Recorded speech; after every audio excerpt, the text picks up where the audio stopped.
Hello friends, welcome to MKG kitchen. இன்றைக்கி நாம் பார்க்க போகிறது சவ் சட்னி. ரொம்ப டேஸ்ட்டாக எப்படி செய்யலான்றதை பார்க்கலாம் வாங்க. அதுக்கு நான் ஒரு சவ்வை எடுத்து தோல் சீவி இந்த மாதிரி சின்னதாக கட் பண்ணி வச்சுருக்கேன். இப்போது ஒரு கடாயை வச்சுக்கலாம். கடாய் நல்லா காஞ்சதுக்கப்புறமா அதில் கொஞ்சம் எண்ணெய் விட்டுக்கோங்க.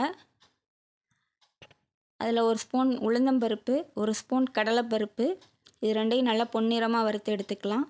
இது கூடவே 4-5 பூண்டு பற்கள், ஒரு கைப்பிடி அளவுக்கு கருவேப்பிலை, ஒரே ஒரு பெரிய வெங்காயம், ஒரு தக்காளி, காரத்திற்கேற்ப காய்ந்த மிளகாய் சேர்த்துக்கோங்க.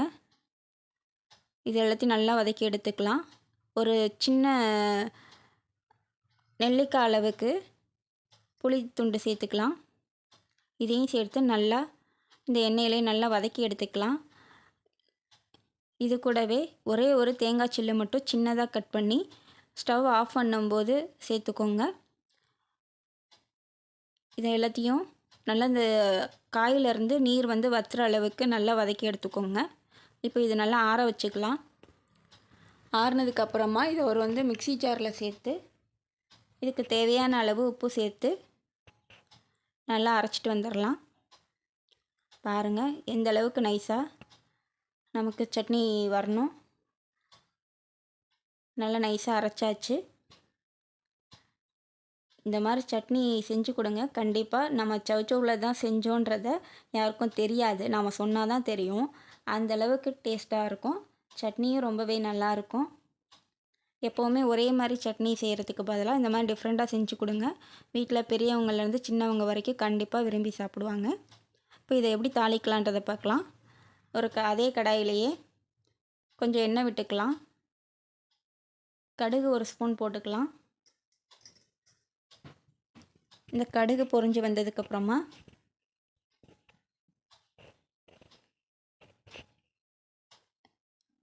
கடுகு நல்லா பொரிஞ்சு இந்த சூட்லேயே நம்ம ஸ்டவ்வை ஆஃப் பண்ணிக்கலாம். இதில் நாம் காஞ்ச மிளகாயையும் கருவேப்பிலையையும் இந்த சூட்லேயே சேர்த்துக்கலாம். அப்போ தான் நமக்கு மேலே தெரிக்காமல் இருக்கும். இப்போது தாளித்து வச்சதை நம்ம சட்னியில் சேர்த்துக்கலாம். அவ்வளோதாங்க, நமக்கு சுவையான சவ் சட்னி ரெடி ஆகிடுச்சு. இந்த சவ் இன்னொரு பேர் கூட இருக்குது, சீம கத்திரிக்காய்னு சொல்லுவாங்க. நாம் இந்த மாதிரி செஞ்சு கொடுங்க, கண்டிப்பாக விரும்பி சாப்பிடுவாங்க.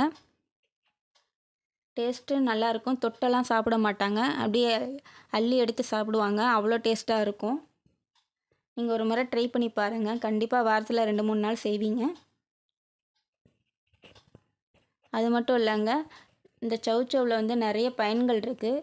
நம்ம காயாக கொடுத்தா கண்டிப்பாக நம்ம பசங்க இந்த காயை சாப்பிட மாட்டாங்க. இந்த மாதிரி டிஃப்ரெண்ட்டாக சட்னி மாதிரி செஞ்சு கொடுங்க, கண்டிப்பாகவே விரும்பி சாப்பிடுவாங்க. உடல் எடையை குறைக்கணும்னு நினைக்கிறவங்க இந்த மாதிரி சட்னி சவ் அதிகம் சேர்த்துக்கோங்க.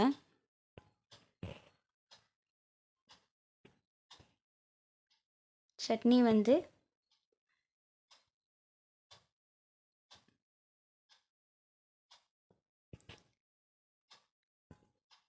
நீங்களும் இதே மாதிரி செஞ்சு ஒரு முறை ட்ரை பண்ணி பாருங்கள். கண்டிப்பாக நல்லாயிருக்கும். தேங்க்ஸ் ஃபார் வாட்சிங்.